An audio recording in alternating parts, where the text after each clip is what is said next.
order of business is our Pledge of Allegiance.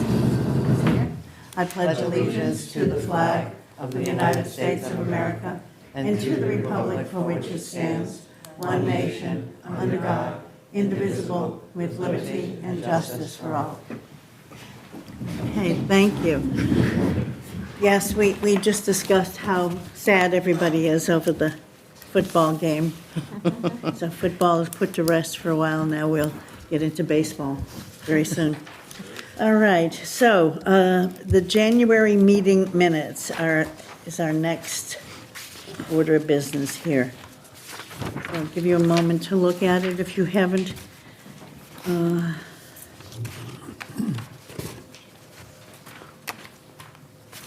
And our last meeting was January 13th.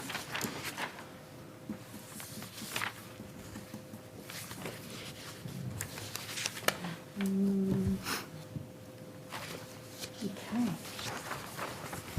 Any comments, suggestions, corrections?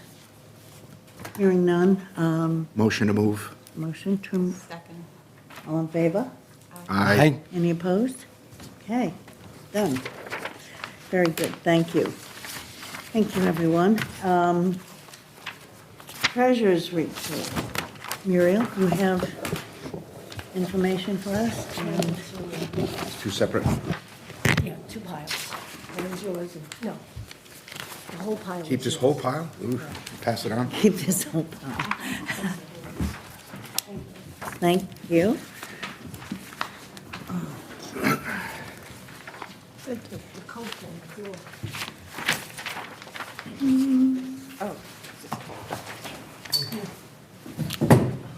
Thank you. Okay. Looking for, Okay, we got four different things. You want those clips. The first one is what we're gonna review. That's The second, I'm sorry, could you speak up just a little bit? I couldn't hear you. we're gonna review the first one and the second one. The Pages? Pages. Okay. The third set is the policies and procedures of this board, so that everybody knows what they really are. And the fourth is the real job description, because you had the wrong one. Well, we just need the treasurer's report now. Could you just cover that, and we can go through that? That's what I'm going to. I'm just Okay. telling you why you Thank got them. you. Can I Okay. tell them why you got them? Because it was the wrong report. So this is the real one. And I got it from Paula Brown, so. Okay. Very good, well, thank you. Okay. The report's about the same. The only thing is the journal entry hasn't been done yet. It's been done by our part. What? It's been done on our end. We're just waiting for it to be put in. She hasn't got it. I asked her yesterday. Um, I asked her. okay, that's fine. She got the scholarship one, but she doesn't have the other one. Okay. So check with her. make sure Okay. She's got it. But the report reflects that journal entry. So, everything's about the same. All right. The social day's kind of low. Activities are going up. Transportation is going up because you're not charging the salaries, you're draining the formula grant. So either way, it's about the same. Except for social day is kind of low. So that's about it. Okay. So can we make any questions for Muriel? No. Any discussions? Totally. Okay. I have a question. On the second page that you have, Muriel, is there anything in particular that we should be, it's hard for me to see, but I don't know about anybody else. Okay, Is there anything that should stand out to me on this? it's the cumulative of Right. everything Yep. through January 31st. Yeah. So Okay. it's total income, total wages, and the balance is the same as the balance of the accounts is the same as that's on here. Okay, Yeah, match. So they Okay. should match? Yeah. Is what you're saying? Okay. Okay, Yeah, it's just the total that we spent for the year. okay, I That's understand. basically what it is. So it's like a backup Yeah, to and this. page 2 and 3 have not been done by the COA board yet. I don't know if they're ever going to do it. Okay. COA board doesn't do it, but that's okay. Not the board, the Yeah, Okay. Clerk, Helene we've and got- Beverly, Okay. because then I can change to the other format if we ever do it. Okay, so what we have in front of us is everything, when we talk about the year, we're talking about the fiscal year. It's not just January and Well, February. the first one is January January, yes. But when you talk about cumulative, Yeah, it's for the that's- fiscal year. for the fiscal year. Thank you. Okay. and then this came, And then we have, Helene passed this in too, so that people can see each of the different accounts. Yep. So are we missing information, Beth? No, no. We're not missing. It's just Yeah. so we It's the- can it's have the a, detail, it's- Salvador. You haven't done Salvador yet. It's the- This group. I have Salvador, there's been really no activity except interest. I'll do Salvador. I'll send it to everybody. It's part of the thing. You don't have to. It's- send no, it. but It's- what we have in front of us, for the people who are watching from home, is a visual graphic representation of what Muriel had presented, that Helene does for us. It's what we've been requesting, it's just a visual of, and it's very colorful. So thank you. This is something that we can use as we go out in the community or people ask us. I don't want to take yours. no, go ahead. So, any questions about where we are fiscally? The only thing, Helene and I went through the reports at the end of December to look at who needed to be switched off of formula, who needed to be switched off of the town and go to formula, whatever. We usually do that during the year because we have so many different accounts. And as of January, as of the first payroll in January, the drivers in February were switched to formula from the town, because that was almost depleted. I think, I don't know, there may be like $300 left on that line item. But, so we made some switches for that. And we're in good shape. We did get, just speaking of money, we did get the formula grant. We didn't get the whole thing. They're not doing the whole 50% like they did 6 Right. months ago. They're doing 16% this time, so I think we got 14,000 and change. And then next month, they're doing another 16%, and then or 16.5%. It's divided up into 3 payments. The last $45,000 is divided up into 3 payments. So we just got the one from Formula. They've changed the way they've done it this year. So I think just about every year, they're kind of changing how they deposit the money. it out. So one year, we got the whole thing. One year, we got half and half. This year, they did half, and now it's 16, 17 and a half, 16 and a half with dates. I don't know. So.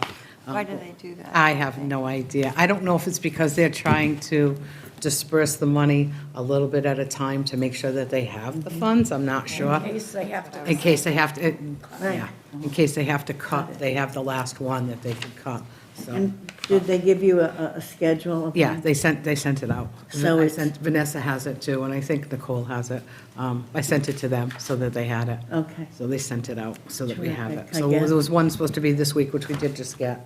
And then, like I said, another one in sometime in March, and then I think maybe April or May, so. Oh, that- okay. that got So done. that's good. It's good to know that the money is coming in and that Yes. the commitment is Yes. here. That was something we were Yes.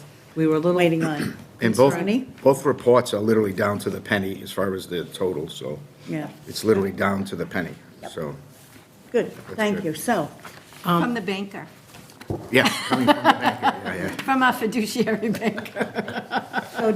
did we vote on to accept And- this? I'll make a motion to accept the Okay, budget. can as- we vote on the 2 pieces separate? Because one's given by her and one's given by me. Well, I How about the think, ones you just gave us? right, Right. the treasurer's report, and then, I mean, it's Yeah, I the don't- same thing, I think Tony said to the penny. It's not the same.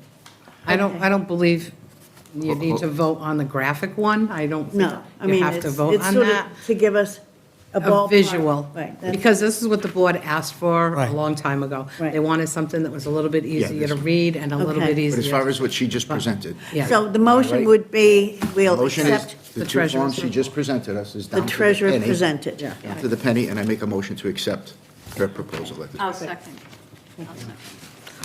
All in favor? Aye. Aye. Any opposed? Any abstentions? No, okay, good. All right. Now we have Beverly's report.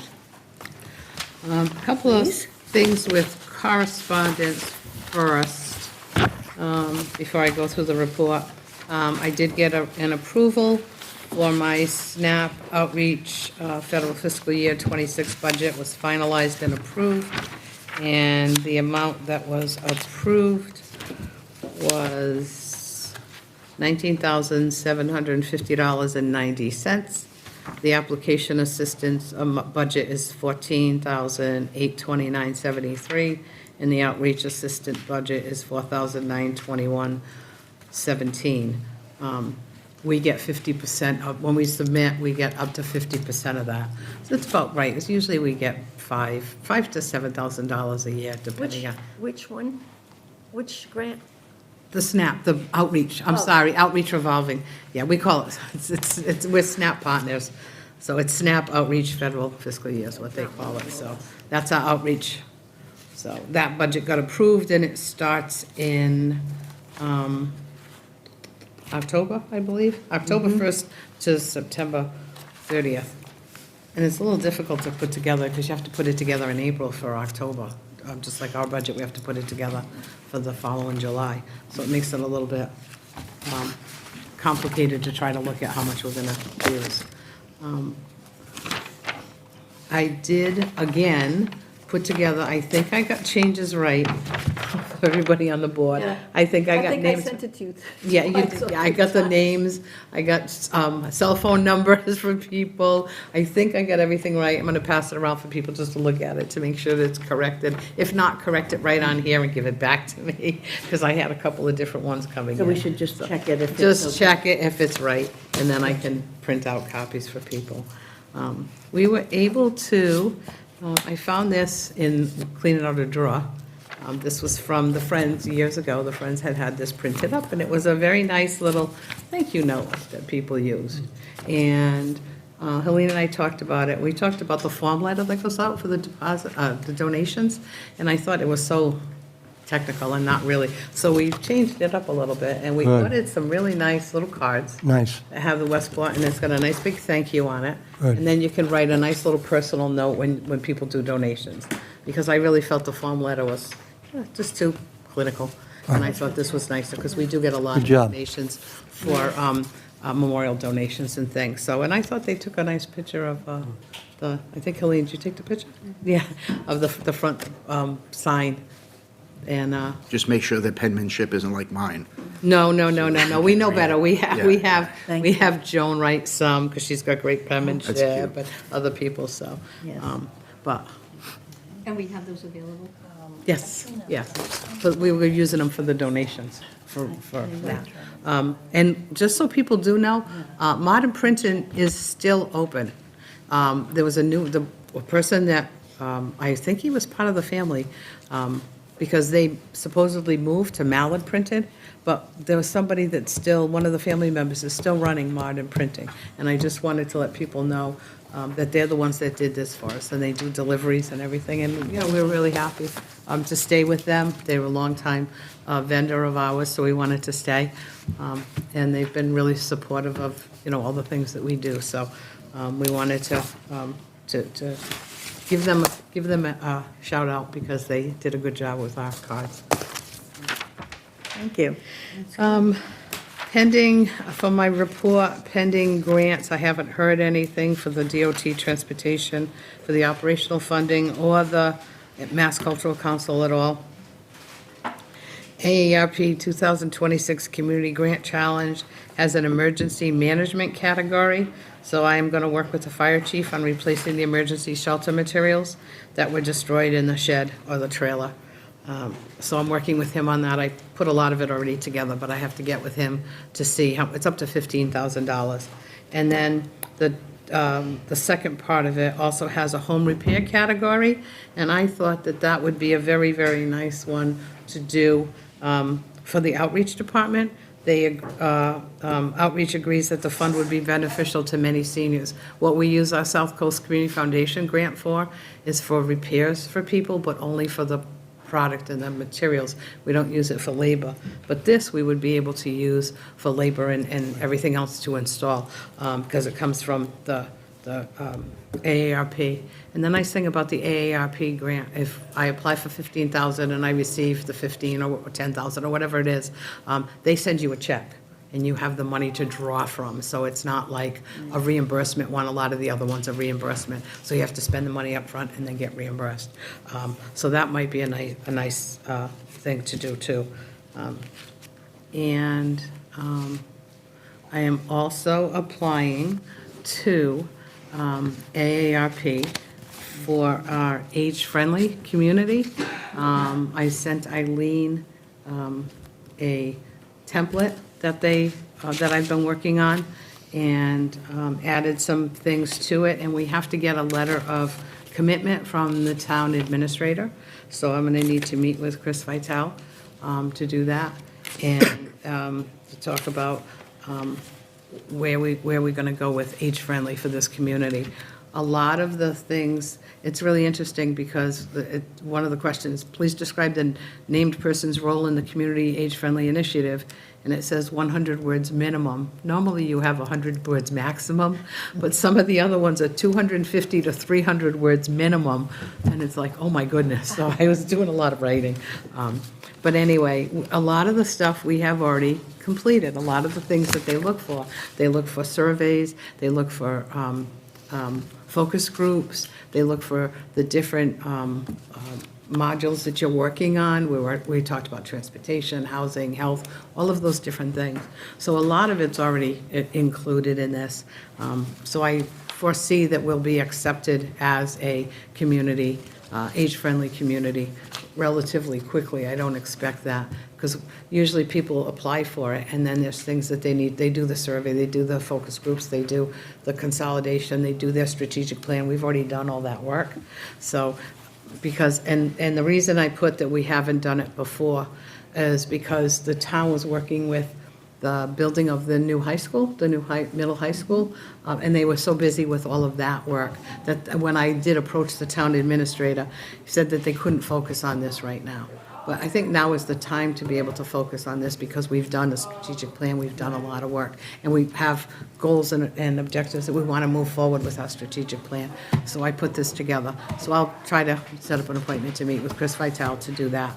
Beverly, Vitale. you had mentioned this at our last meeting. Yes. Could you put it in context so people know what this is? It's really quite an honor. It's quite a designation.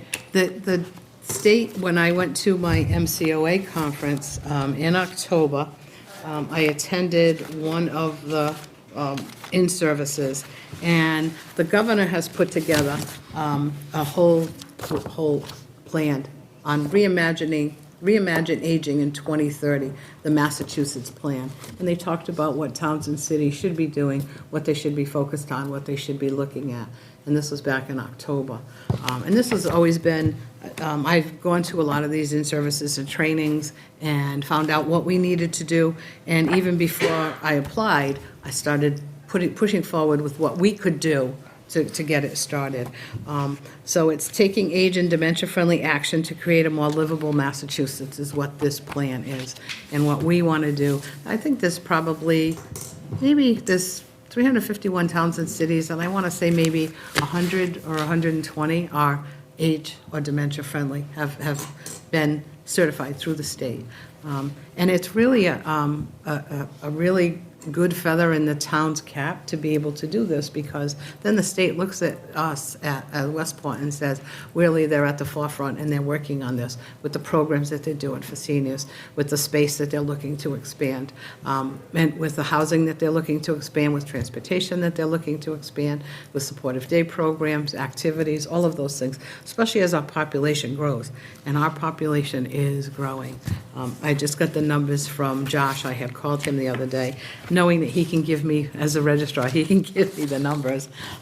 As of 2026, there are 16,675 residents in Westport. 6,502 are over 60. That's 39%. If you go down to 55, 7,814, and that brings it up to 55 and older is 47%. But if you go down to 50 plus, 8,954 are 50 or older in 2026, because the numbers I was using was from the 2020 census. That's 54% of the population is considered senior, 50 and older. So that's a huge number of people that we're going to see an influx in that are going to need or want to use the services of the senior center, and want to use the social services, and want to have activities, and want to be able to participate in, long-term education and things like that. So that was one of my focuses before I left. I wanted to make sure that we could sort of put this forward.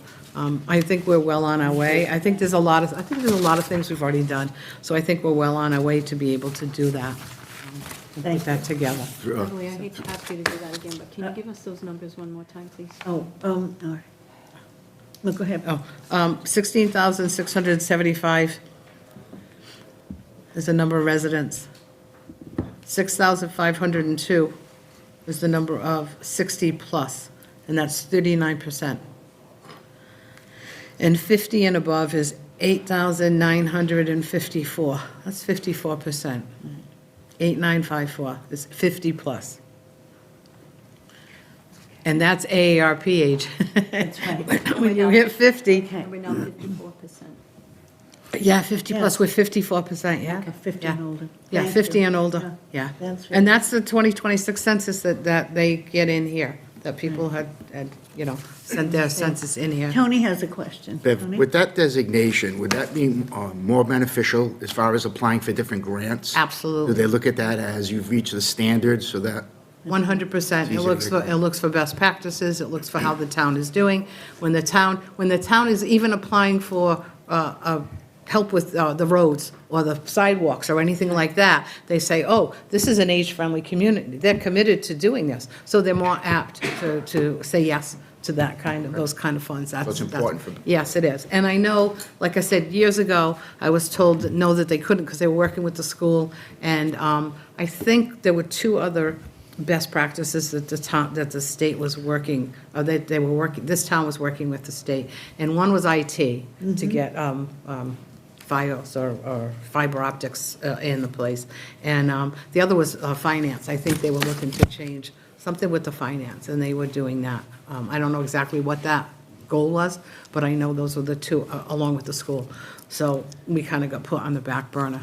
But I think now is the time to be able to do this, so, before I leave. I think that's really great. And I think, as Beverly has said, we've gone through a lot of the answers, if you will, that Beverly has The put work. this together. A lot of it is put together. I think it just really needs the sign off from the town that they're committed. And it's really quite a prestigious designation. Sure. So, Yes, yeah, so, we all know that transportation and housing are two of the big issues that are in this town, because we're a rural town, and we don't have a lot of public transportation. And when we did the survey, that's exactly what came out, is people said they wanted to age in place here, they wanted to be able to stay in this town, they wanted to be able to stay in their homes, and transportation was also another issue, that because we're so rural, that, it takes a lot to be able to get from the point or down by the water or down by the harbor to come all the way out to the city and everything,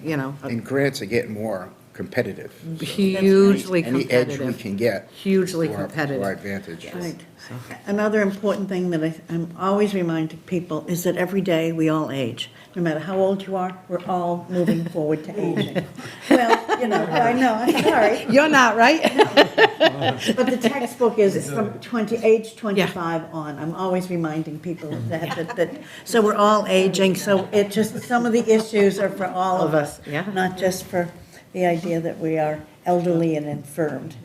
So, thank you, Beverly, for that. I And you- have a quick question. Beverly, with the numbers that you got, do they happen to break out people with disabilities in that? I would have to ask Josh. You can probably call Josh and ask him. I think they probably do, because I think they also, well, it depends on whether people fill that part of it out, Right. because I think they don't have to fill it out. I think it's not mandatory to fill out to put the census in. But a lot of times they ask some of those demographics, whether they ask, your ethnic background, if you're a Democrat or Republican, or what, all those kind of things. And they might ask, do you have a disability? I'm not sure. So give Josh a call. His extension's 2010.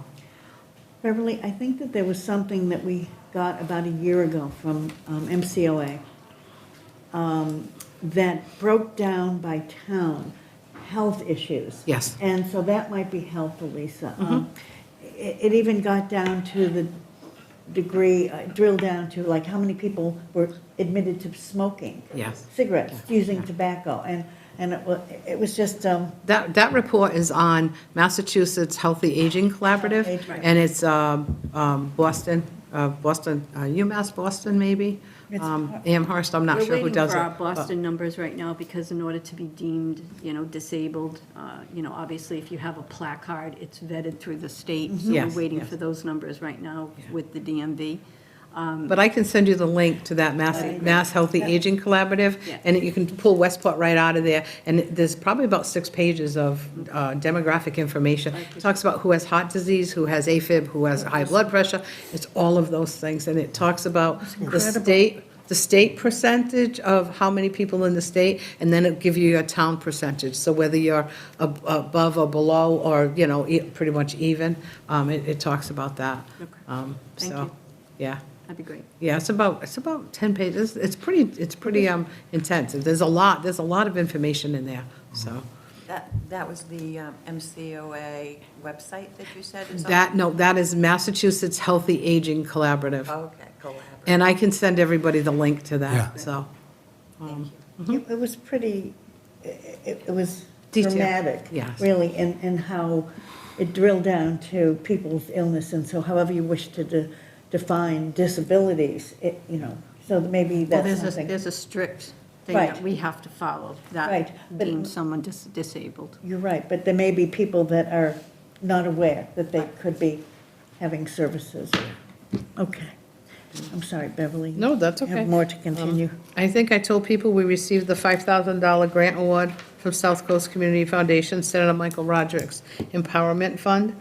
And I believe we just did the format on what we were going to use it for, and we're just going to keep it going forward with the same, I think there's 6 different things that we were going to possibly use it for.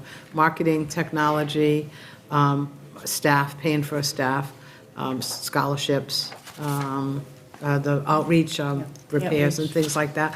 So I think because we just did that in December, so we can keep that going. That's great. And I think her name was Lisa Rigo, came in from South Coast Community Foundation, and she wanted to present the check, so we took a picture, and I believe it was going to go in the newsletter, but I'm not positive. But then I took her for a tour, and she came in on a Wednesday, so she got to see Supportive Day, and we also had taxes going on, and tech group and she said, I didn't think I was going to find a place to park. She said, you guys are really busy. I said, yes, we are. She said, every room in this place is full. I said, yes, we are. So it was really good that somebody from one of our grantors got to see all of the work that we do. And she's like, wow, she said, I get to go back and report on this. This is great. So that was really, good PR, good marketing. So, let's see. The average daily attendance for Supportive Day is a little bit down with the cold weather and flu. We've had people in and out, so we expected that. We have a new volunteer social day aide for the supportive day program. It's a he, and he's a retired RN, and he comes highly recommended, so that's really nice having a gentleman there, because we have quite a few men that come to the program. And outreach has continued to be busy with SNAP and insurance information needs, fuel assistance. Fuel assistance went way up. SNAP applications and fuel assistance this year went way up compared to what we had last year, quite a bit, which we expected because food costs more. People are now starting to use their HIP benefits, which is the Healthy Incentive Program. And once a month, Cindy takes a group of probably 8 to 12 people out to, on her HIP trip, as we call it. They go to the New Bedford Food Shed, and they do education there. You can buy healthy produce, and some of it they give away too. So it's really nice. They have a good time. It's a social thing. They have little light snacks that people sit together and have something, have coffee or something to drink. They really enjoy it, and it's very, very beneficial. And I reported that to when I did my SNAP audit last month or the month before. Talked about the HIP trip, and one of the people that was on the committee to review our information, our audit, said, "Can I steal that and use that?" I said, "You can use that HIP trip any way you want to," because he was like, "This is really a good idea. It's catchy, People are like, what is that?" So that's been really, really successful. I have one staff going to be on vacation in April, and I'm going to take some time off in March. My daughter, son-in-law, and grandson are going down to Universal Studios, I believe, in Florida with a couple of other people, and I have to babysit the dog. So I am going to do my daughter's Airbnb. I usually do that in the summer when they go away, and I have the pool and everything, but obviously it's a little too cold in March to have the pool, so I can't do that, but I'm still going to go and stay at her house. So I've got some half days that I'm going to do some things. And one of the other things that's happening is Coral Sadek and I have MCOA is putting on a training. It's an hour a week for, I think, 6 or 8 weeks, and it's it's for Canva, C-A-N-V-A. And that is what we're going to use to do the new and updated newsletter, because Publisher is not going to be supported anymore. For LPI, for a publishing company, so we have to use Canva or something else. So MCOA, that membership is really critical. I mean, it's small money that we pay to be able to go to all these trainings for nothing. So we're getting 6 hours of training on Canva to be able to use it, and we can develop flyers, and we can develop our newsletter. And because our newsletter, we're also going up in the number of pages, we're going to see about maybe revamping it and maybe changing the style a little bit. So we'll get some input from people and see like what kind of things they like from other COAs and other things that people do, and see what they like. Like Dartmouth has a really nice one, and Middleborough has a lot of information in theirs, but everything is all in one color. It's but it's still nice. They have a lot of different things. So we'll go through and pick up a whole bunch of them and send them out so people can kind of take a look at them. Sounds like fun. One of the things I do want to say, and I know this happened before, and we have a lot of new people on the board who probably don't know this, but when I send something out with everybody's email on it, and I ask you to review the reports and bring your questions to the meeting, if people start going back and forth with questions and they include everybody on it, that's a violation of the open meeting law, because it's considered, and I know they brought it forth quite a few years ago, and I don't remember if it was 2019, if it was before COVID or just during COVID, but we're not allowed to do that because that constitutes a meeting because we're all together, even though we're on email. So we can't do that. So you can't have everybody on the email and respond back and forth. You can send one thing, like I try to send it out and just tell people to review it. There were a couple of things that came up for that. One was you can't go back and forth because that's a violation. And the second thing was if you have a a personal Facebook page, or even on your phone, and you talk about work, the state is allowed to access your Facebook page because now you have work product on it, or access your phone. Because there was somebody during COVID who was on his Facebook page and he was talking about the town, and he was saying nice things. But then somebody answered back, and there was a correspondence back and forth. So because of that, I don't know if there was, and I'm not sure about this, so I could be wrong, but if there was a lawsuit with this, so they sent it out to everybody, and they said, please be careful on your personal email and your personal Facebook account. Don't talk about work, because if you do, they can't access it. Now, would they?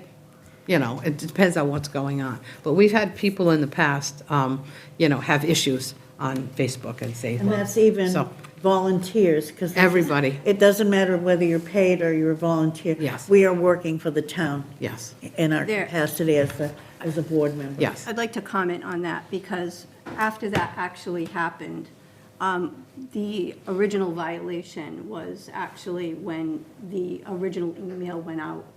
The emails, when you're involved in the board, is strictly for agendas, time changes, and all that other stuff. When you actually share business, when the original email went out on the 23rd, that was the violation. 23rd of January.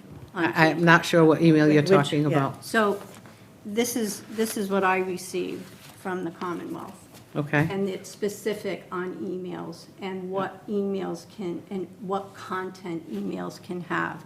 And this actually breaks it down so that we can all understand in regular verbiage, if you will, rather than reading from the Bible, these, those, and those kinds of things. So there was, when I responded to this email, I was responding back, but the email should have never went out. That was the violation. The email should have never went out with all of that information. That email that went out, and it was for the job description? Yeah. Is that correct? Okay. Yeah. So there's multiple violations that have occurred that we probably don't even realize. But that email that went out, Yeah. okay, was something that this board said at this meeting, that everybody had to submit to me the information that they needed, okay, to be able to put all of the changes on this Correct. and send it out to the board before our next meeting. So that was something that was voted on. But that was a Yeah. violation, just Consensus. so you know. We had a That was a consensus. violation. Oh, good to know, thank you. Just That's so that you're important. aware of it, because it's not pointing the fingers at different Right. people. I think it's learning about what is a violation and what isn't a violation. Okay. And so when you're discussing things that come before the board that need to be voted on at any given time or need to be acknowledged as board business, because there's a board and then there's an advisory board, and then there's a gray area of which ones. What board are you talking about? You said a board and an advisory board. So there's two different, there's a Right. fiduciary board and then there's an advisory board, and there's separate rules and regulations for Could we- those as well. Yeah. Good, I mean, thank you for bringing that. I know that, you were saying that you were gonna have to leave. Could you possibly send us the link so we could all have a copy of that? Sure. That would be great, that would be Oh, really helpful. I got a question. Oh. If she sends us a link, that's going to be a violation then, because I don't understand Oh. why that wouldn't be I'm confused, so we're going to have to, Be sure at that- some point, sit down. If it's a violation because everybody in here wanted a copy of the most recent This is updated, board business. This is an open link that anybody can get from the state. This just happens to come from the governor's office that pertains to. But that's rules and business for our board. yes. This And is, what- this is, It's- a- this Okay, would but be if- like you sending me a link to get the information Okay. from Josh. But I would send it just to you. Well, I can just send it to you. Okay. And then if anybody wants a copy of it, you can get a copy of it. I just think it's really good information. Absolutely. So that people understand where the violations are and people aren't being singled out for doing something wrong Yeah. when the original email went out, which was the violation. Good to know, and that's That's all really I'm saying. helpful. I mean, I think that that's part of our teachable and learnable experience as being volunteer board members, but to do it properly. Thank you. You're welcome. That's good. I'm sorry, so you had, we were in the director's report still, or you, No, I think I'm done? I'm done. I think I did everything. okay.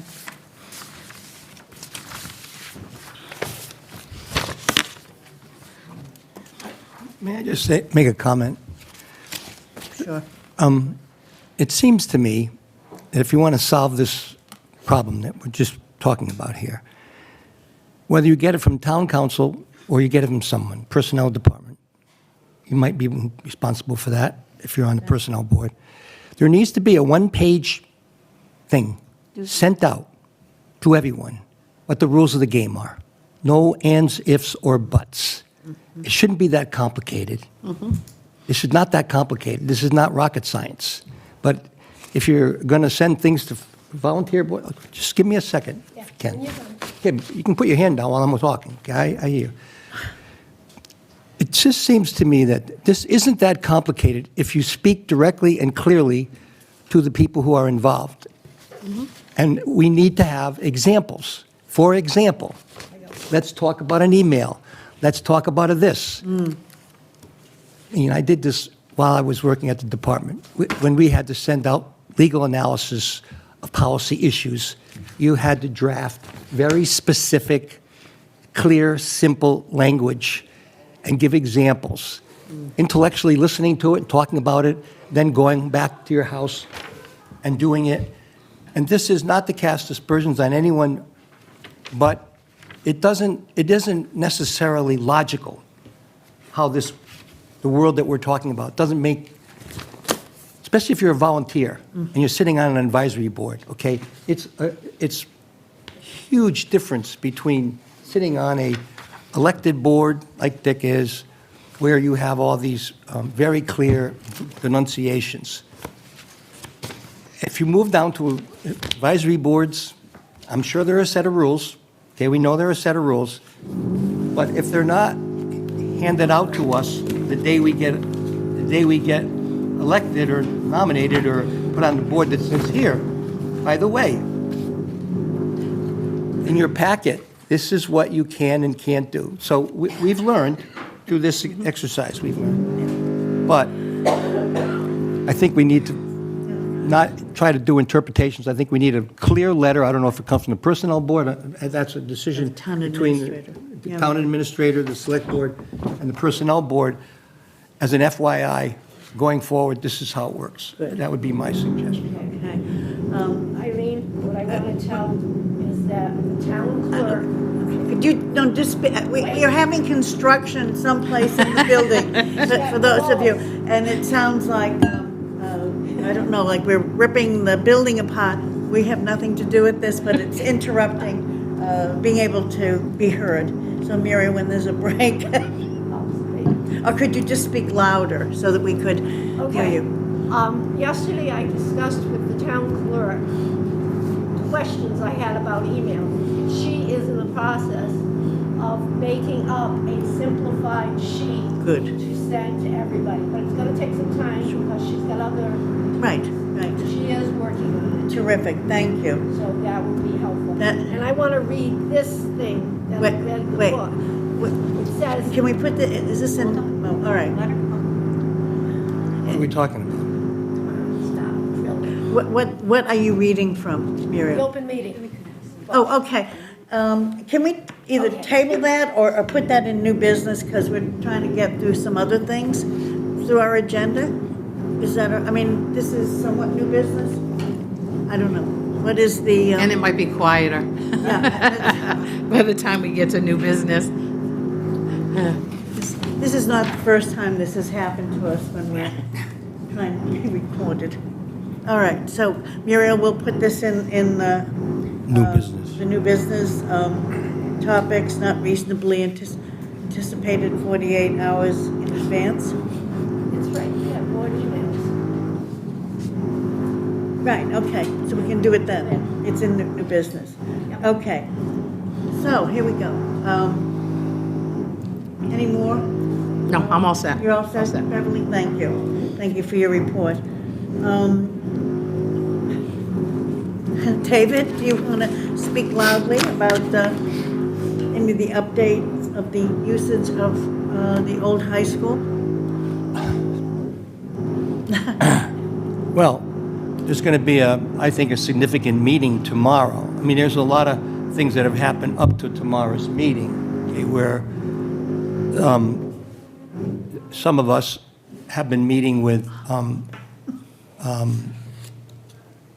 the Long-Term Building Committee Chair, and sometimes Evan Gendro. We've met in the past. When I say we, Beverly, myself, and Eileen have met with, sometimes with Jake Wigan. We've met with Jim Hartnett. We've met with Ms. Dia. Wheeler. Dia. We met with, we met with Ralph? Ralph. And the consensus was this, which is troubling but realistic, okay? That there is a new rule, Regulation 10 versus Regulation 9, which applies to buildings, okay? And so if you wanted to use, I'm extrapolating for a second here, that if the school wasn't in this, if the school basketball, and not the basketball, but if the school after-school program, and if the basketball league today, I'm presuming, wanted to go into that building like we are, you would have to comport with Regulation 10 versus Regulation 9. Regulation 9 was in effect when the school committee allowed the kids to be there during the school year and during the summer, and then they had a basketball league. I say, unfortunately, no one said to us, Council on Aging, who is in desperate need of more space, that if you wanted to go in that building now, when we were asking, you would have to comport with Regulation 10, not Regulation 9. No one said that, ever said that to us, okay? Not to me, not to Beverly, not to Eileen. I never heard it. Never heard it from Jim, never heard it from anyone, that there was this overarching new regulation that warranted, before we could go in the building, we had to get past Regulation 10, okay? So that was a little, for me personally, a little annoying and disconcerting that we were sort of not giving access to the building, but not knowing why, just that we couldn't get in. And so we had this meeting, and it was clear that we needed the building. We need space. We need more space. We keep asking the town, we need more space. Reed Road's too small. So at the meeting where Jim and Ralph and all of us were there, it was clear that if we applied for a review, I guess, what's the word?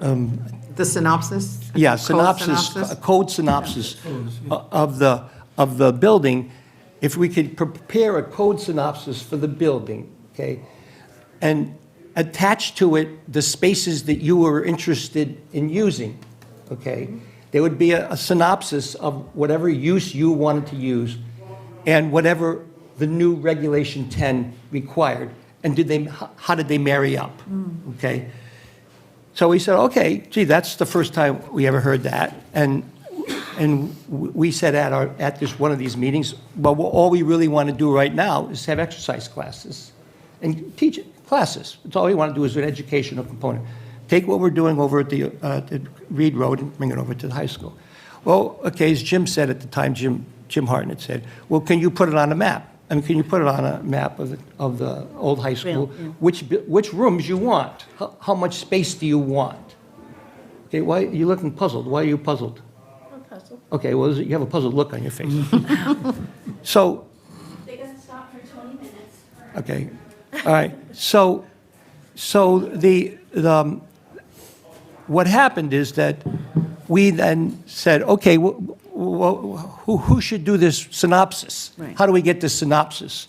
And Ralph, everybody was on board with this, that we were probably going to come within the existing regulation 10 wasn't going to be that much different for that use, for the use that we were going to wanted to use. Okay, so we agreed that we would get, how would we get this diagnostic review by engineers, and there was a lot of talk about, we had existing engineer studies, and I think Beverly can talk about that, and there was going to be a cost of $2,700 to have some engineer look at the uses that we wanted and the existing building, and how did they line up? And if they lined up, the answer was, okay, you can use the building for what you want to do. You're in compliance with Regulation 10 versus Regulation 9. That was very optimistic. And that's sort of where we are, and we were at who was going to pay the $2,700, and there was conversations with Chris Thatcher, thought he might be able to get access to the money that was left over for whatever the architects were doing.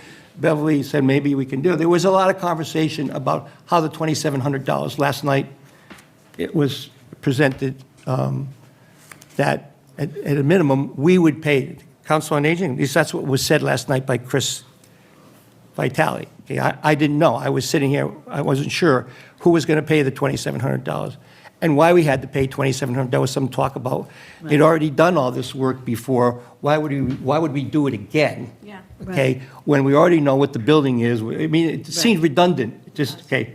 So, and then there's an A and a B, and I'll end. A was that when the report came back and you wanted to use these 13 rooms and the uses you projected were educational, that you were within the regulation and everything is fine and you can go over there. Okay, you're not in violation.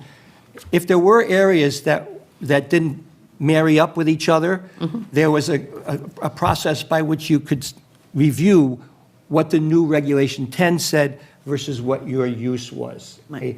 And we didn't think we were going to be that much off because we were talking about exercise classes and educational classes. We weren't talking about using the kitchen to cook. We weren't talking about running a business. We weren't talking about any of the other, I won't say exotic uses, but different uses than education. Okay?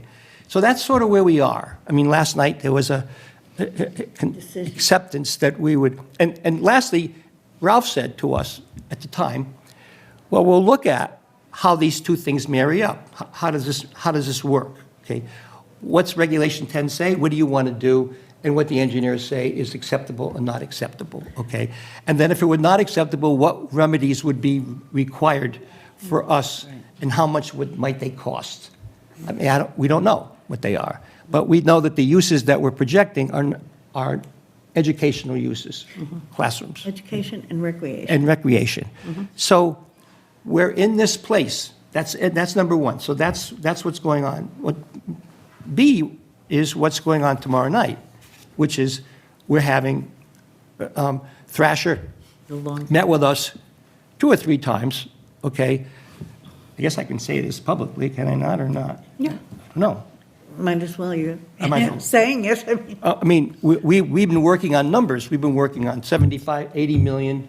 We went to 40 million. And we all agreed it's not going to happen. It's just not going to happen. All of us who sat in the room said it's not going to happen. It's like a kiss of death. Why are we even talking about $40 million? Okay. Over the period of the next 2 times we met with Chris and Evan and others, we're down to 20 million. Okay, now the story in the paper, that wasn't recorded, this meeting that we had where we talked about 20 million. And we know that Ted Hayes gets his information from what he sees on TV. He wasn't at the meeting.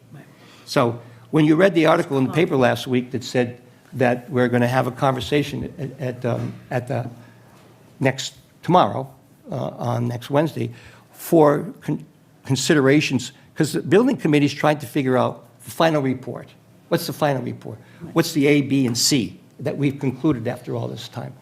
And the campus, community campus, seems to have a lot of traction with people, okay? But not at 40 million, not at 80 million, not at 70 million. But at 20 million, it's a possibility. And we all agreed in the room, that's a possibility, okay? And that might be one of the presentations tomorrow night. Right. That the long-term building committee has said, look, I don't think it would be a combination of education, schools, rec department, council on aging, and at some point, the possibility of even housing, long-term. Which in fact, the time that Muriel had my email and my article that ended up in Facebook, I included it in the proposal that at some point, we thought housing was important, but complicated, and would take more time, and it was going to be a distraction to raise it now, okay? So we're never not interested in housing. Not enough housing for the whole town, but some version of housing. So I don't know what's going to come out of tomorrow night's meeting, other than the fact that we're going to, at least some of us are going to present that we think the community campus should be part of the proposal. Beverly? So, just so Bring it people. back. I apologize for the bring it long on. explanation. To bring it back. So people understand, I had gone back and forth with Jim Hartnett about the codes. He had sent me 2 of the code 9s, none of the code 10s. Code 10 was done probably 2.5 years ago, but it didn't have all, the person, the architect or engineer or whoever did the report, didn't have all the information. He didn't know what the building was going to be used for. He didn't know what part of the building was going to be used. He had none of that information. So because he had none of that information, come on in, Connie, come on in. So because he didn't have any of that information, it wasn't a complete report, okay? And then the $2,700 was what he wanted to come back, and we gave him the information, what we wanted to use it for, with the space we wanted to use and everything. He said he could do a better report for that, and it was $2,700.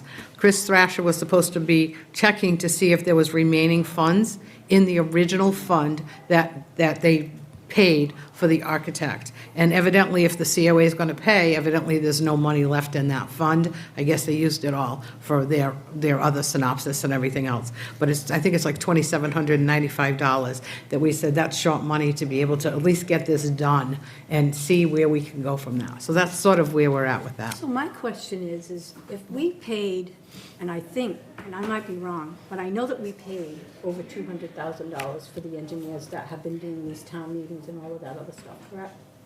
I thought There we was a paid, bull- the town meeting allowed up to 200,000.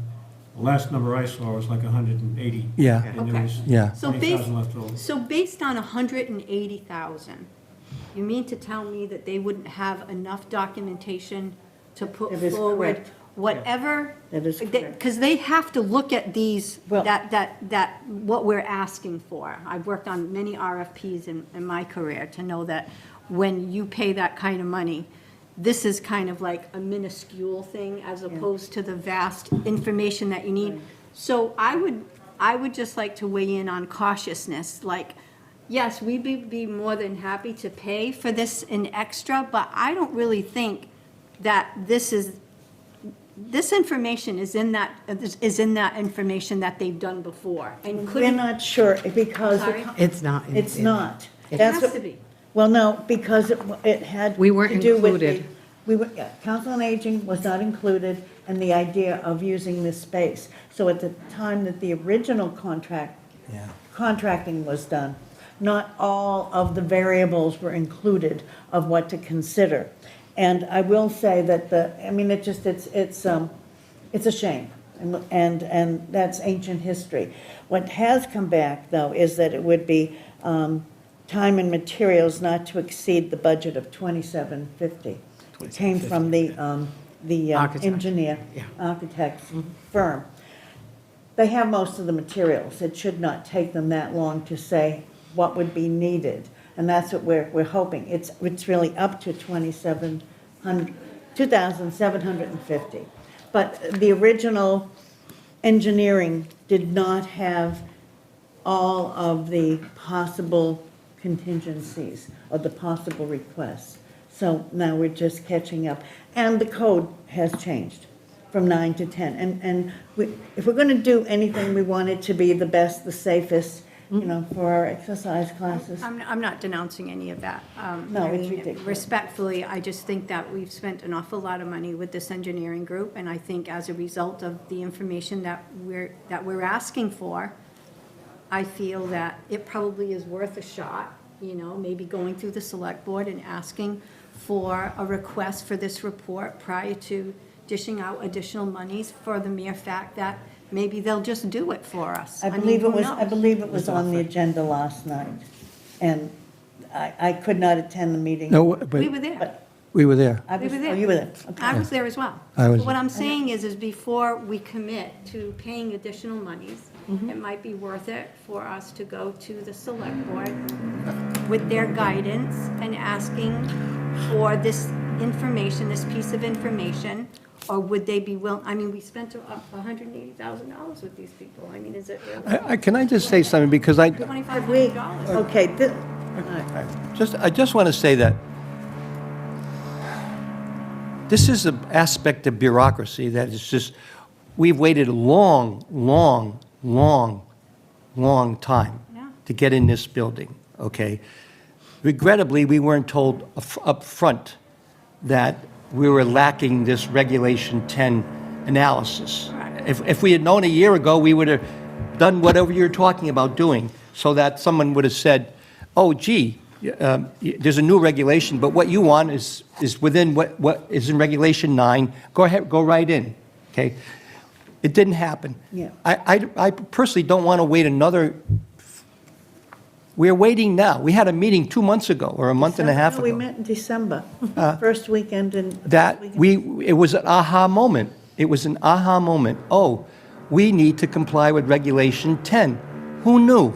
That's a problem for me, because we should have all known, or somebody should have told us. Right, but Okay, that is so ancient still no. history. But in paying the 27, in paying this money that Beverly mentioned, and getting this report, is that a shoo-in to open up the doors for us? We don't know. Well, That's what we need to know. that's my point. Tony has a question? Just a quick question. You had spoken, there's a meeting tomorrow? Yes. Tomorrow What's the details evening. of that? Like, do you know what time it is, where it is? It's 6 o'clock over at the old high school. 6 o'clock at the old high school in the That Chris I'm not, we're not, auditorium? huh? In the auditorium? Yeah. or- Yes. the auditorium? We, Yeah, and I think Chris is, my understanding is, he doesn't work for us. Yeah, yeah. We met with him, that he was going to, based on conversations that he had with some of us, okay, over a period of time, that it was a compilation of a community campus that included schools, rec department, council on aging. I can't tell you, cutting a piece Yeah, of we're the not- building or not cutting a piece of the building, some consideration about housing was going to be Chris's presentation, Right. okay? we don't, yeah. And we don't know. And we don't know. And we won't be able to answer the question because we don't have the study that was done that says, Right. go ahead. Beverly? I just have a quick Beverly has question. the- I have a quick question. Last night, you said Chris Vitale said that the COA was going to pay, correct? Yeah. At the meeting. Well, we voted voted. yes. You voted For the yes. town to pay for it. That's what that's what- Correct. Oh, okay, you voted yes for the town to pay for Well, it. So that meant that there was, I'm just asking, that meant that there was money left in that 180,000, whatever that money was, that the town could pay for this? That's what you're I'm confused. I didn't We are. recall the source of funds, and I didn't really care. As long as the town pays Well, for we it, do. it finds the money. It's only No, $2,700. it was Yeah. voted that the town I didn't pay- want the pay council to have pay to the pay for bill. Right, right. That's all it was, Yeah, I think we did. on behalf of the COA. Yeah, well, Okay. I don't know quite sure how I interpreted it, but what I heard was that Chris said that, he said that you agreed to pay. That's what I. We said that we did have funds if we needed to, not knowing that this 180,000, or we had 200,000 that was approved. Because when we spoke with Chris Thrasher, he said he was going to find out if there was any more money left in that fund that you're talking about to be able to do this if we needed to. Because this is the second part of what he did. The gentleman that did the code synopsis did the first one without all the information. And that's what, I never got a copy of the code 10 synopsis. I never got a copy of any of that. I got the 2 9s, but I never got the 10, okay? So I don't have access to that. So again, but I don't think it has what we need, because I went back and forth with the architect, telling him the square footage, what we wanted to use, gave him a copy of the diagram, highlighted the area we wanted, told him exactly what the classes were, how many people were going to be in them, what we wanted to use it for. So now he has a better perspective of the education and the activities and the things we want to use it for. And he answered back, it's not that different from what is already in there. It's education. So again, because education and business codes are pretty similar, there's not a lot of change in the code itself for education and business, and that's the information that I And I had. do believe, David, they brought up, and refresh my memory, is where the cafeteria is located, is the area that you're looking at? Yes. For Is access, that yeah, correct? yeah. Okay, I just want to make sure, because this was kind of like an open conversation between us and the audience, and then, of course, Mr. Brewer, you know, being on the select board, and then, of course, Mr. Vitale, you know, trying to get a scenario of Right. what we were discussing, because there was really nothing in a formatable verbiage that we were looking at. Right. If that makes any Well, I sense. think, It was just a this line is- item. This has been conversations over coffee with different groups. No, we're just talking about No, the wait, wait. vote that happened last night. Specifically for the last couple of months. Yeah. Nothing has been put into a formal motion. No, that's not what I'm referring to. In I'm terms of the plan. Correct, No. I understand that. This was just a one sentence that was on the agenda based on a bill that we would be faced with, meaning the COA would be faced with, and giving approval to pay that bill. That's all it was. It wasn't like an open discussion. Right. Explaining the format, but there was a question as to which area of the high school, the old high school, that we were referring to. Okay, So the but bottom this- line is yeah. that it was voted that, Mr. Brewer is correct, that the town pay, or that there were funds for payment. It was approved for payment. Payment. Period. Payment, period. Period. That was it. Okay. You know, I think that this is ongoing. I think that tomorrow night may give us some Which is a good ideas, parameters of what really this is going to be about. And to have, in order to make decisions, we need the best and most up-to-date information. So I'm glad that the town is moving forward to do this. Yeah. Okay. thank you. Slowly. Thank you, slowly, okay. I know. All right. Can we move Can we to move to the, Connie? pardon me? Can we move to Connie? Because Yes, Connie's Connie, here, yes. and we'll switch around the agenda a Yes, little bit. we will move the agenda to That's allow okay. our director of the Supportive Day Program. Connie, would you come up and have a seat up here and Right tell here. us, right next to Helene, Right here. please? We're really fortunate to have Connie with us this morning. I think in our effort to kind of educate ourselves and the community about what the Council on Aging does, we have had different departments in. Lisa has to go, so thank you. So- You can fill me in, Connie.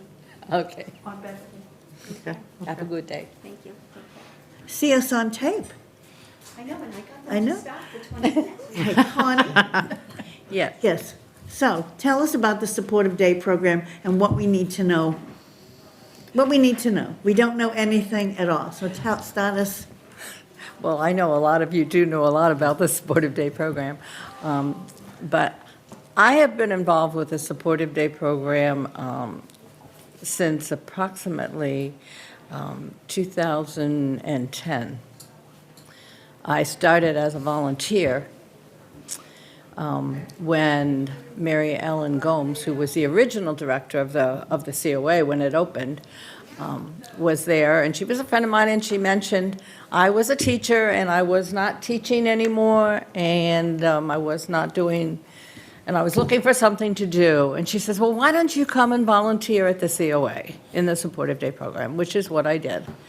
And then by 2012, I was the director of the Supportive Day program. I've been there doing that since then. I have seen a lot of wonderful things happen over those years. We've grown in numbers. We've outgrown, actually, our room. But I just have learned so much about the seniors of Westport and their needs, and the families' needs, because we have many, many seniors in Westport that should not be home alone during the day, but they're not ready to be in a nursing home or anything like that. And it would be a shame for them to have to do that, or their families have to do that, or to have to pay for all-day in-home care of a day program. So these families are just so happy to have a program where they can drop their loved one off in the morning at 8:30. That's the earliest we want them there, because our workers aren't there, our staff. We can only pay them so many hours.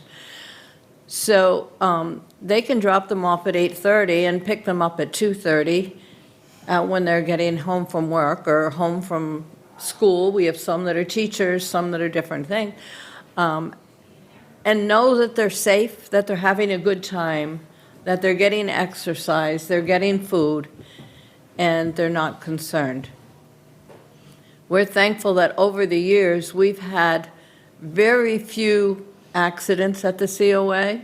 Our staff is very well-trained, very knowledgeable of physical and mental needs of these clients, and we have only had, I could count on my hands the number of times over all those years that we've had to transport someone in an ambulance for a serious issue.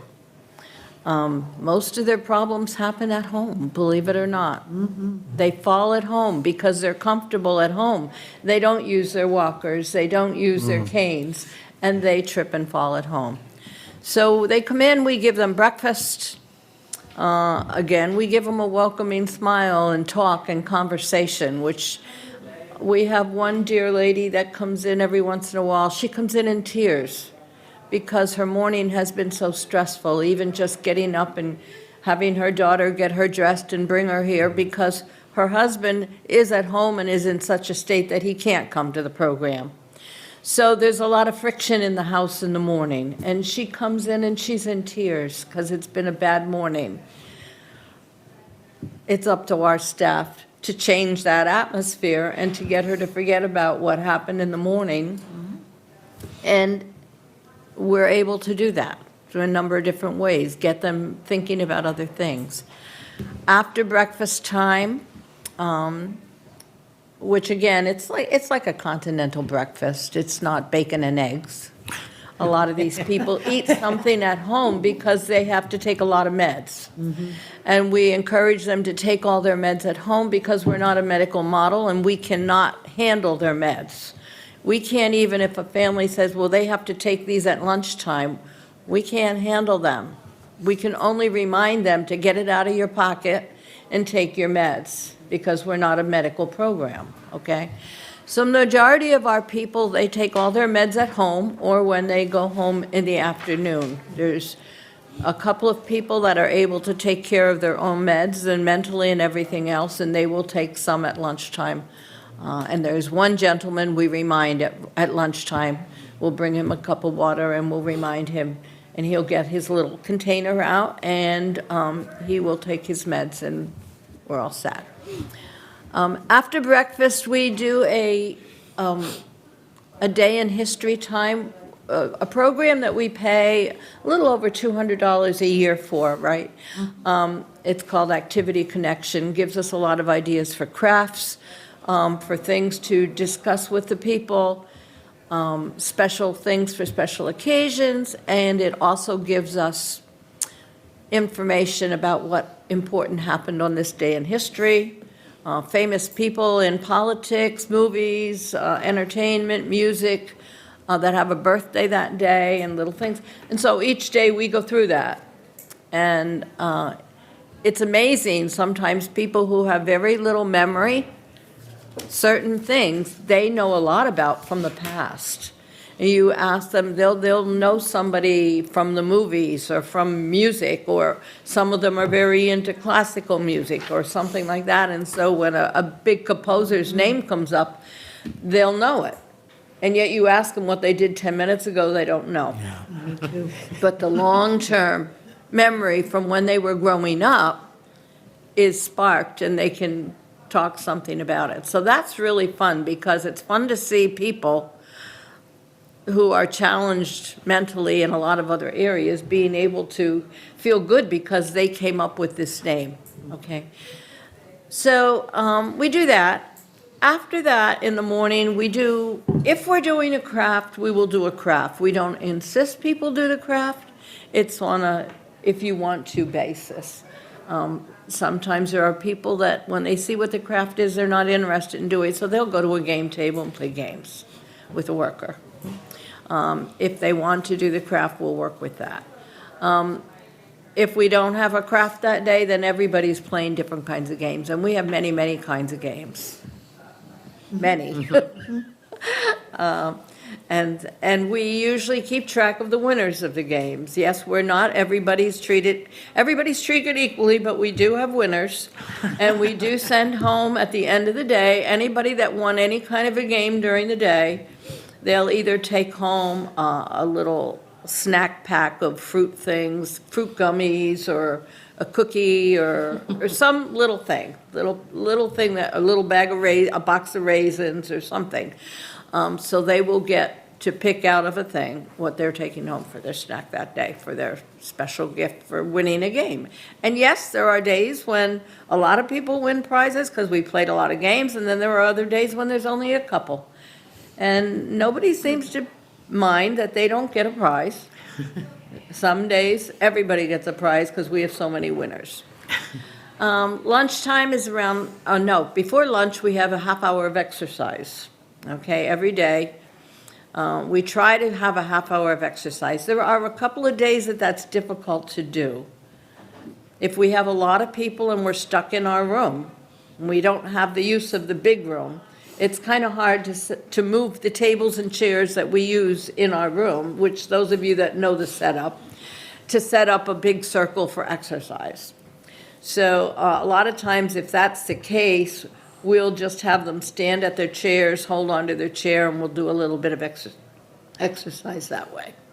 On the days that we can get out there and use the big room, we have a huge round circle that we make, which includes all the workers, all the clients. We've got stretch bands, little weights, little stress squeegee balls for their hands, which is good for your arthritis. You know, I know a lot of you here are starting to feel some of that arthritis in your fingers, and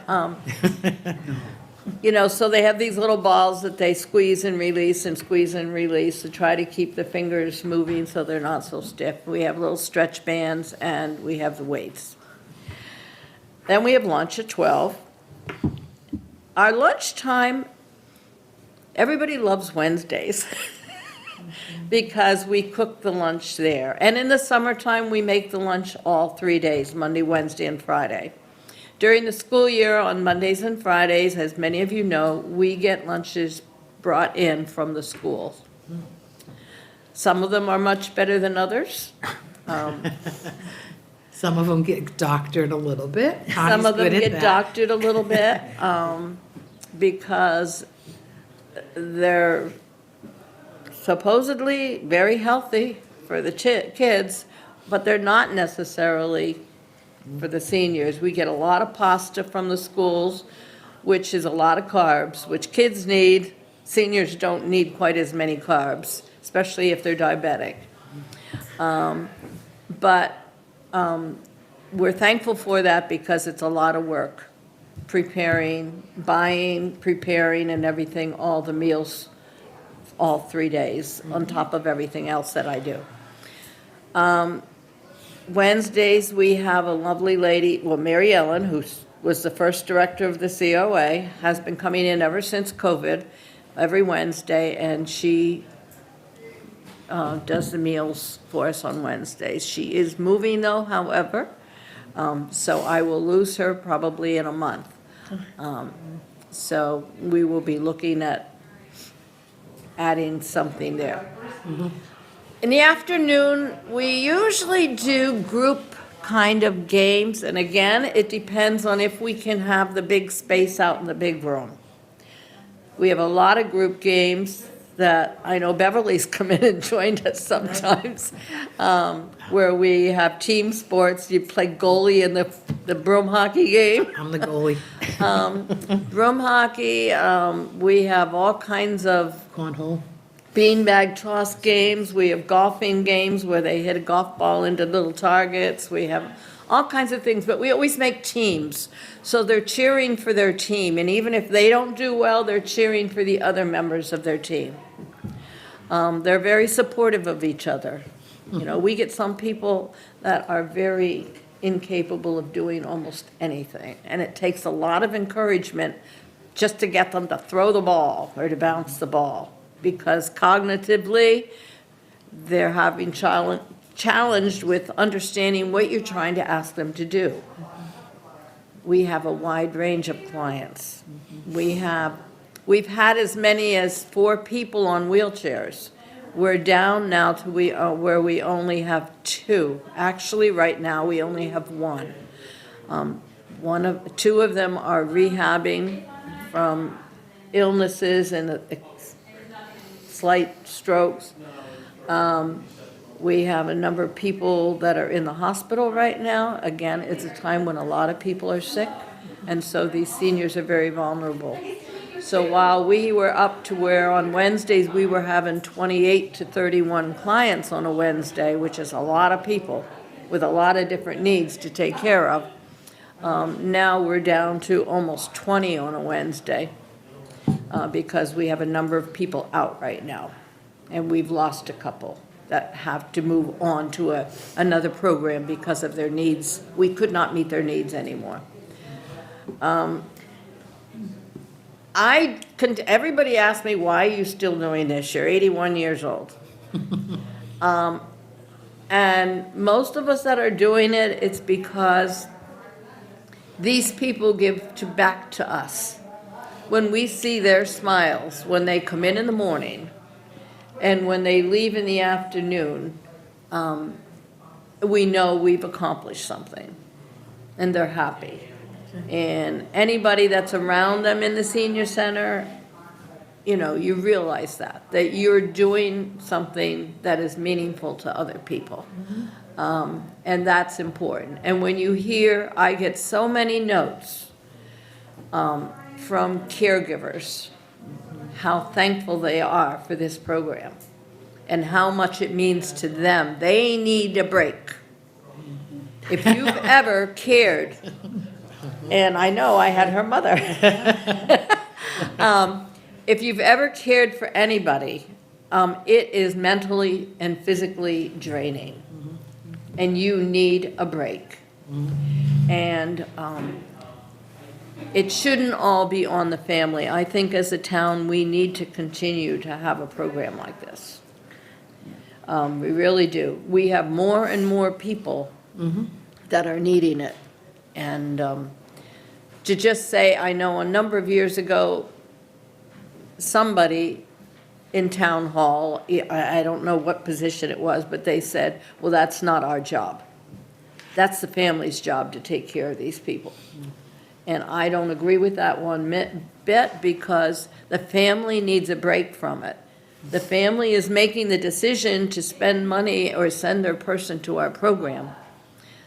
But we, just as we are helping our children get an education and have proper facilities, we need to help our seniors to have the proper facilities too.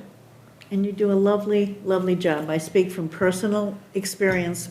My mother went there more than 10 years ago, and it was a social time. And I think one of the things that we've talked about is health and mental health, and the idea of isolation is a killer. It's a killer for all of us, and as human beings at any age and any stage. And it gave, I know personally for my mother, it gave her the types of stimulation that helped her stay healthier longer. And we were just very fortunate, Connie. I mean, and you know, I have a special place in my heart. That's, I think, why I'm here on the Council on Aging Board, is because I think of this very special supportive day, social day program. I think my mother enjoyed the singing, the camaraderie, the fact that she was finally able to make friends, that she, who knew her story and knew her song and knew what it was like to live through World War II. And as much as my mother and I had a great relationship, and other people have relationships, we didn't understand at the same level. We didn't appreciate those songs. And it is so joyous and sometimes raucous to hear the songs being sung at lunchtime for the lunch, and that the people will get up and dance. It's just really a lot of fun. And you make it very enjoyable for a lot of people, and a lot of the not only the clients' benefits, but the family's benefits. The family, as well. but anytime there was talk, like in town, of discontinuing the program or moving us out or whatever, I'd say, I could very quickly get an awful lot of families or people to come and talk about how important this program was to them. Absolutely. People who their family members are no longer alive. That's right. But I save all the little notes they send me and stuff, and it's like, every single one, it's like, it's just such a blessing to them to have that peace of mind. And can I say something? I want to mention that this program is self-sustaining, and it always has been. That's right. The town does not have to add money to this. This is self-sustaining. The people pay a fee. We do scholarships, we do grants to make sure that people can come and that they're going to be safe. And many of our volunteers or staff have had family members, like Eileen, who have brought them to the program, and that's how they learned about the program. And unfortunately, their parent or spouse or whoever have passed. And then they come back and they give back, and they either volunteer or they're a staff member. They might work one day a week and volunteer a couple of days. But that speaks volumes to what the program does offer, because the salaries for staff are not high, okay? They're just not. And I know Tony at one point, maybe a year ago, asked, how do you keep the staff at such a low salary? And it's because they're invested in the program, and they're invested in doing well for Westport and Connie's program. And I have to do a shout out to Connie's program, because her program was featured in the annual report for the Executive Office of Elder Affairs. It's now called the Executive Office of Aging and Independence. Okay, they changed their title. But they were featured as the best practices in that report. And that's out of, I had probably like 30 in the state, I think, out of the 351 towns and cities. When I started in 2015, there were close to 70. A lot of them have closed, especially since COVID. They never opened again after COVID. Right, and they never opened again. So there's a big gap in the medical model that's needed. And hopefully, the Executive Office of Aging and Wellness is going to start looking at that to see if we can't help with that. And we've I presented at one of the MCO conferences maybe 3-4 years ago with 3 other councils on aging, and we had very different programs, but we all talked about it. We had over 30 people attend the conference that are part of it, and they wanted to know how you got started, what did you have to do, did you have support of your ASAP, what do the families pay, and each region pays a little bit different. But we've been very lucky to keep our fees relatively low, because in January, we just increased from $50 a day to $60 a day. We hadn't increased since 2021, and that's just because of the cost of food and supplies and everything else and staff. And because we did that, I mean, it's $10 an hour for respite, and if you're going to have somebody at home for respite, you're going to pay $25 to $40 an hour for that one-on-one. Where here, you have all the socialization, you have meals, healthy meals, you have activities, and people come to the club and they have membership in the club, and they come in and they do. So I just wanted to make sure that people out there do know that this program is self-sustaining, and the town, there's no cost to the town at this point, other than, I mean, the building and the liability insurance, which, they have, but, we've been very lucky. We've had very few incidents or anything happen. So we've been, you And know, I heard you mention earlier when you were talking about the bureaucracy. And that's part of the reason why so many of these programs closed down after COVID, because the regulations and rules that were being put on them, they could not financially sustain, and they could not continue to run their program. And so Dartmouth, Swansea, a number closed. of them closed down. They just never opened again. They said, we can't do this. the Cape doesn't have any adult day health, even though that's a different program and it's a medical model. After COVID, all the adult day healths closed down down the Cape, and none of them have reopened because they financially couldn't do it, so. Right, and they put rules and regulations that would not work. You know, you can't run a program for these kind of people and make everybody wear masks. They can't. They can't understand what you're saying. They can't read your lips. I mean, I have people in my program, 2 people that hear almost nothing. They have to read your lips in order to know what you're saying. Okay? I have 3 people that are legally blind. Okay? You know, you can't have some of these kind of strict things that they put out, and you have to, oh, you got to have a big plastic shield. And what kind of socialization is that? People are going to come and sit at a long table with a shield separating them from somebody else. You know, so, and there were other things. There were other things that were costed, you know, kind of levels of sanitizing and everything else. It just was impossible to continue for some people. We did a good job. We started off small and expanded, because before COVID, we were a 5-day-a-week program. And we lost a lot of clients that didn't come back to us because we could only open up a few days. And these families needed somebody somewhere to have their loved one 5 days a week, so because they were going back to work after COVID. Okay, everything's opened up. Oh, what do I do with mom now?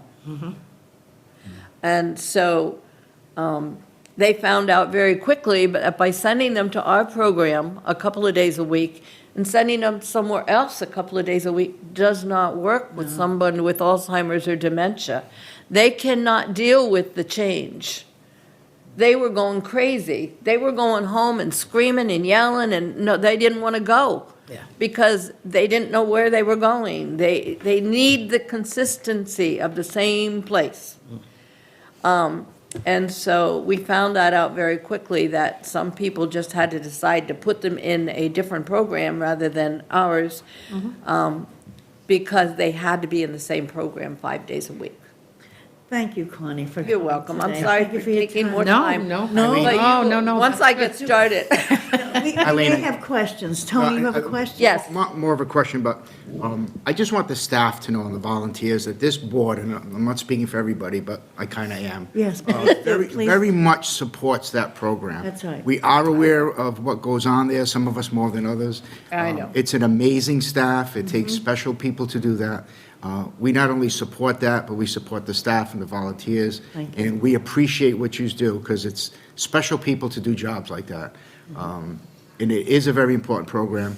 We know that, and we're here to support you guys. And, Thank you. We're here because I think you guys are incredible. Well, I've That's gotten right. that We do. feeling Yeah. that people do support. Yeah, absolutely. Thank you. I did get Sometimes some we need to remind questions, you. though. I Sometimes we did need get to. a number of questions just the other day. I don't know if it's because of things in the shorelines or what, but I had a couple of people ask me, why do we have to move to the high school? Oh, no, no. Oh, no. And I tried to explain, I says, well, I don't know that you're gonna have to move to the high school. I said, what they're trying to do is to get some things to move to the high school. Ones who like to jump around and exercise. So that walk maybe to the we parking can lot have to more go and room. exercise. There you go. So that maybe we can have more room. And they were happy with that. Yes. But they're confused. You know, they hear articles or they hear their family talking about it or this or that, and they're, say, why is the COA going to the high school? And as we say, we would have the administrative offices and private things and supportive day, on Reed Road, and this would be our annex for activities, recreation, and education. Yeah. And we'll keep our fingers crossed and keep kind of at least trying to get an answer to see how we can make that happen. Well, It's with that- very important. And one other thing I want to add to what Tony said, the Friends Group. The Friends Group has been a phenomenal support of the Supportive Day program. They always fund a lot of the Thousands of luncheons. dollars a year. Yeah, a lot of the They give luncheons, to a lot of the us. activities. They've gone on train rides, they've done luncheons on train rides, they've done the boat trips a few times. They've done, like I said, Valentine's Day luncheons. Yeah, a lot of times, the Christmas special luncheons. holidays, they'll give us money toward the food, for And the Friends have been entertainment, phenomenal things with like that. supported, they've even done scholarships for people too, where they've gotten some money in from a group and had done that. So again, it's a lot of support from this group. And folks, when somebody has passed, a lot of times we get memorial donations too, to go into the gifts and donation account for Supportive Day. And people have been very, very generous in supporting this group, so I Yeah, just we wanted to just make had sure. somebody pass that I just, Yeah. has not been here since before COVID. Okay, he was already out of our program back then and in another facility, and he just recently passed away, and they're donating money to the COA. So we've had many people that have done that. Good. Thank you. Thank you very much. Thank you. Thank you. Thank you. We'll see you back at the center. Yes. Okay, and that is our continuously trying to self-educate and to bring us up to speed of all the things that are going on. Okay, so shall we go back? It's quiet. Can we do Muriel's thing? Just Okay. because it's quiet, while it's quiet, take advantage of it, Okay, because so now we're otherwise we moving may not around hear. on the agenda to new business, board, is that where we are? Now, the board email rules when? Yeah. Okay, thank you. Okay. Muriel, What I was you're going on. to read, there's a section, it's page 8. It said, "Note that the expression of an opinion on matters within the body's jurisdiction to a quorum of a public body is a I can't even pronounce the word, deliberation, even if no other public body member responds. For example, if a member of the public body sends an email to a quorum of the public body expressing her opinion on the matter that could come before that body, this communication violates the law, even if none of the recipients respond." So you can't even send. Good to know. And I think that I think what you brought up before is really very important, that the town clerk's office is She's working working on it. on a one-page rules, and I think that we'll ask the select board, the town administrator, and personnel board to kind of help us. Yeah, clarify that, because I'm a little confused. Yeah, it doesn't make sense. Right. I can't see where if a document is sent is a meeting. I agree with the communication, Yeah. because now that's opinion that could sway the board or something like that. But if we talk about a document and you say, we'll send out the document to everyone in an email, Right. we're just receiving information, like collectively? You can send reports. Oh, you can? Send, yeah, like I send the Right. treasurer's report. Okay. As long as there's no. Communication, Right. No chat. Right. no No chat. comments about the Okay. report. That makes more sense in my Can't mind. comment. And I have always said, if you have any questions, call me directly, and then I can, as the chair, kind of, Okay, funnel I it. thought for some But reason. I'm that we not sure couldn't that even receive that is, we're not sure. And I think that we Need that we wanna clarity, be on- need clarity on it. We want to be on firm ground. Terra firma, as we say. Terra firma. Yeah. Thank you, Muriel. That's This really, was quite a report to read. well, yes. Thank you. All right. So, plans, let's go back to the old business item on the agenda. And Marie, you want to handle this? or- Sure. I mean, There's not a whole lot to talk about, except that we have met to plan the 250th anniversary. Probably be a series of events, and so ideas are welcome. And we we haven't- yeah. No, we've had discussions, we've gotten together. Beverly and I have talked about a few things. Council on Aging wants to participate in the 250th celebration of our country. And Beverly, you want to?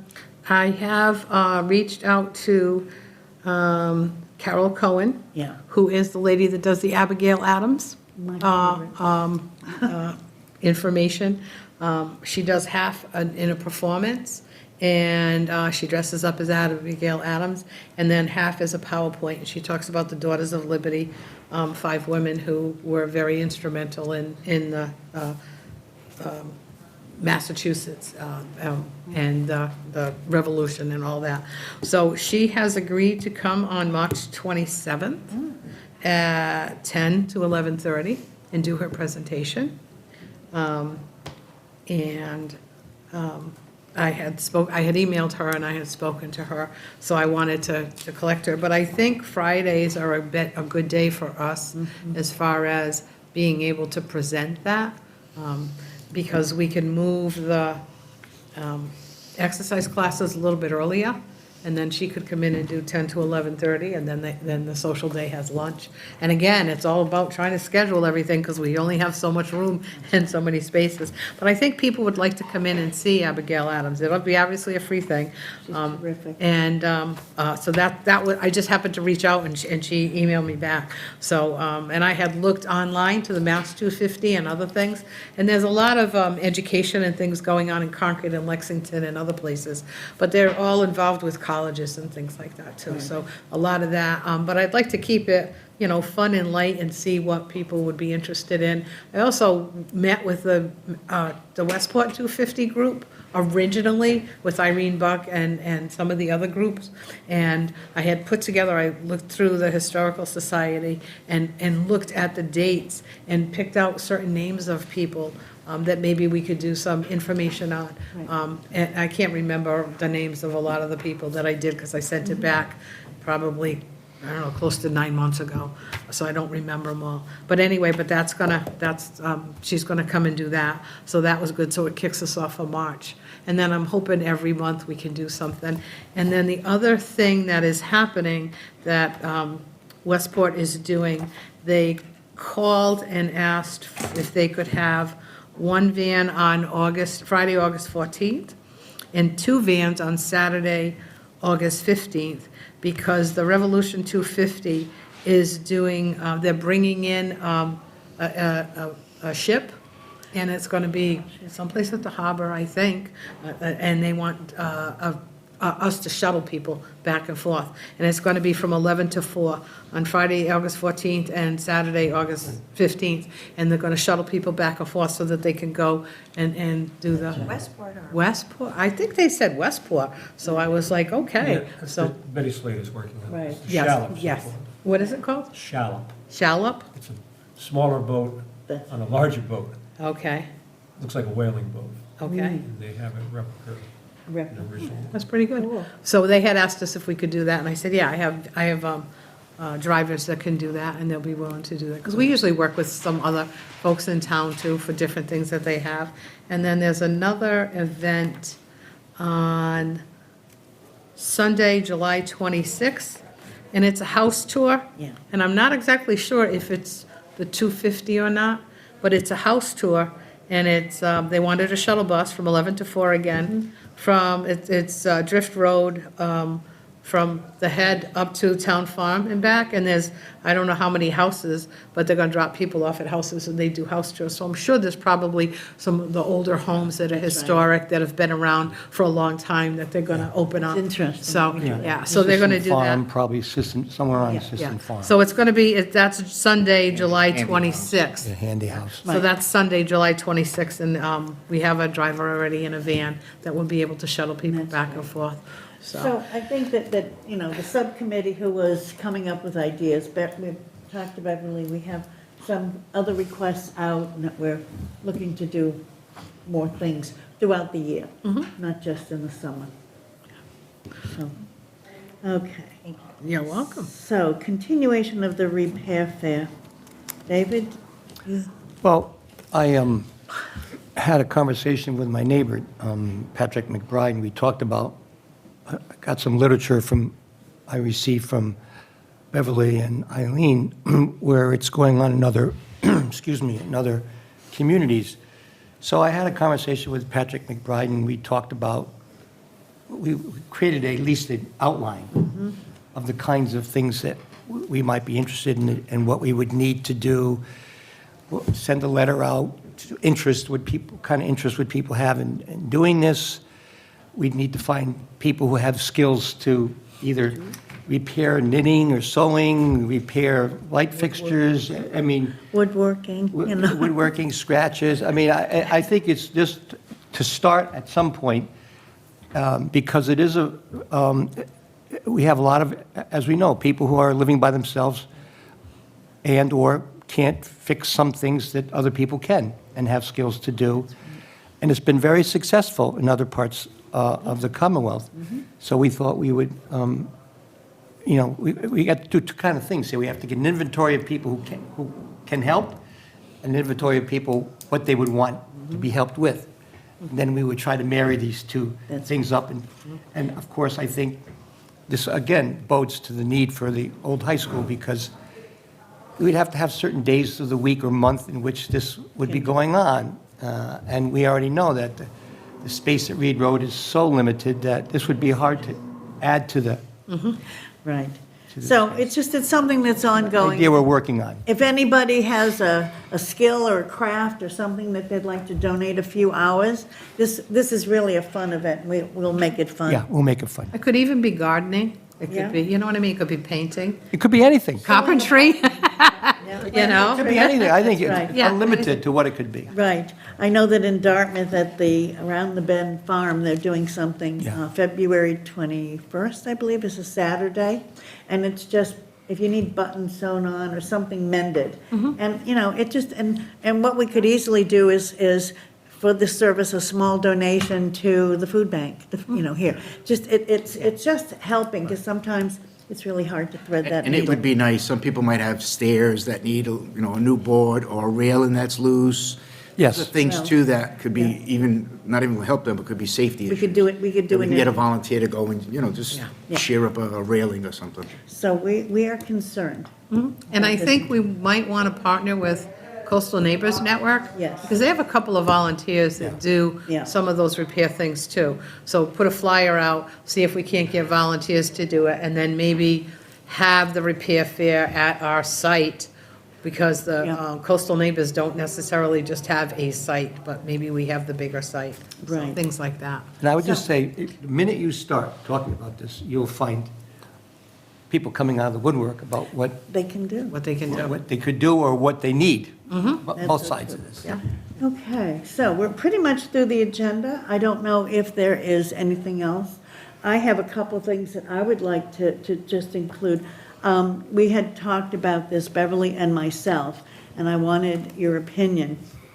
I would like to schedule at the beginning of our meeting, that we invite people to come for public input. And I think this would be in, no more than 5 minutes, and then we can gong them, or maybe 3 minutes. But there may be questions that people have about Council on Aging, maybe we'd even get a compliment, who knows? Or some ideas of things that people would like to have. And this might also invite the public to come and be with us in this room at our meetings, 9 o'clock on the second Tuesday of each month. And this would also make it more friendly, public information friendly, and not through emails or notes or letters or something. The people could come in, give us, no, and I think the reschedule. selectmen do that. Is there a time limit on that, on the open? Yeah, we have, a lot depends on the chair. The chair has a lot of authority when it comes to that. So we have comments from the public as an item on the agenda. And we seldom get people to talk, Right. but, people come up with some ideas. There's some rules around that which I won't get into, but Right. yes, we do. Okay, But we don't have a lot of participation. but not a time limit. It's not like you have 3 minutes only, or Depends. it's up to the chair. When I was the chair, it was 3 minutes, Okay, and I would really put the kibosh on people who went over it. sure. Well, then sometimes I'd Right. show mercy with justice, but anyway, you have to control it. That's my issue. I think some time expectation at least. Right. And that was what I was proposing. Good, It's yeah. just something, I don't know, do we have a consensus of those people here? I think it's a good I idea. think you just add it to the agenda, and if Okay. nobody comes, they It's a come. good idea. Okay, and we would like people to come and know gonna take that we time. are open, and that there have been discussions that we're not an open, we are a part with the town, and we are open, right? Okay, so we'll see if we can do that. I wanted to just also invite people to the center to see what the Friends have contributed.